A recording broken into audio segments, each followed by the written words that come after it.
Now we are going to discuss adherent junction और zonula adherent.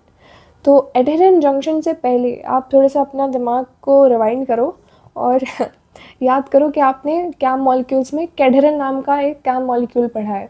तो यहाँ पे ही ई कैडहेरन, देखो E cadherin is a type of cadherin protein, ठीक है, ट्रांसमेम्ब्रेन प्रोटीन है ये भी। डोंट फॉरगेट कैम मॉलिक्यूल्स को ट्रांसमेम्ब्रेन प्रोटीन भी कहते हैं, डू नॉट गेट कंफ्यूज। तो ई कैडहेरन है, ठीक है। ई कैडहेरन इसलिए क्योंकि एपिथेलियल में होता है, तो उसे एपिथेलियल सेल्स में पाया जाता है, इसलिए इसको ई कैडहेरन बोल दिया। तो यहाँ पे ना देखो हम लोग 2 सेल्स बना लेते हैं। डायग्राम को मैं आपको अच्छे से ही बना के दिखा देती हूँ। ये 2 सेल्स हो गए आपके। यहाँ पे आपका ई कैडहेरन वाला ट्रांसमेम्ब्रेन प्रोटीन होगा, ठीक है। दोनों के पास ई कैडहेरन है। अच्छा, दोनों के पास ई कैडहेरन है तो कौन सा टाइप का बॉन्डिंग है? होमोफिलिक, ठीक है, दोनों सेम फैमिलीज है।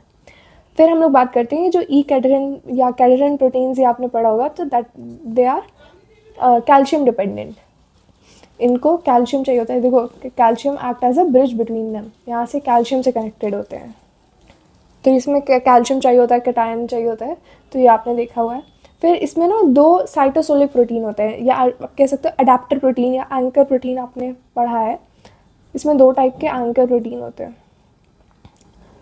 First is this one and the second is this one.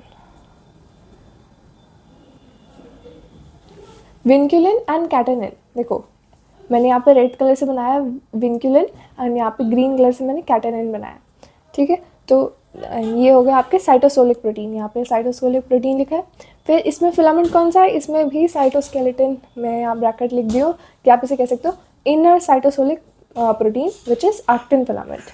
तो ये बहुत ही ईजी सा है, तो आपको ये पता। अब बात करते हैं इसके फंक्शन की। तो it gives resistance to abrasive forces, like कोई भी मैकेनिकल स्ट्रेस होता है उससे आपको रेजिस्टेंस देगा। Allows junction to stretch. देखो ये बहुत ही अच्छी या कह सकते हो आप इम्पॉर्टेंट बात है जो आपको याद रखनी है, that it allows junctions to stretch. मतलब ये थोड़ी सी इलास्टिसिटी प्रोवाइड करेगा। तब इलास्टिसिटी कहाँ चाहिए होती है? उसके बेसिस पे इसकी लोकेशन है।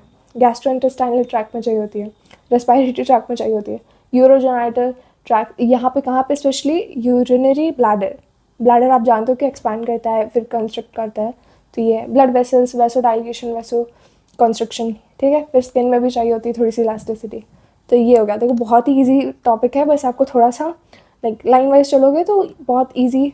ये सब कुछ याद नहीं करना होता, आप 1-2 बार डायग्राम बनाओगे, बस थोड़ा बहुत प्रोटीन याद कर लिया।